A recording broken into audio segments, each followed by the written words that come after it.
Hello everyone, welcome to this lecture. In today's video, we are going to work with type checking. So we can have different types of variables, for example, integers or floats. In this case, I'm declaring x equals 10, y equals to 3.14. But however, what would happen if I want to know exactly their type to be explicitly mentioned in the output? To do that, we need to use the type function. Okay, so in order to know the data type of x and data type of y, I'm going to use the print keyword, and within parentheses, I'm going to use the type function.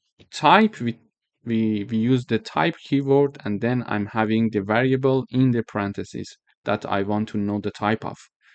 So here, when I run the code, we see that class int and class float is being printed here. It means that the first one is, which is x, is an integer, and the second one, which is y, is a float data type.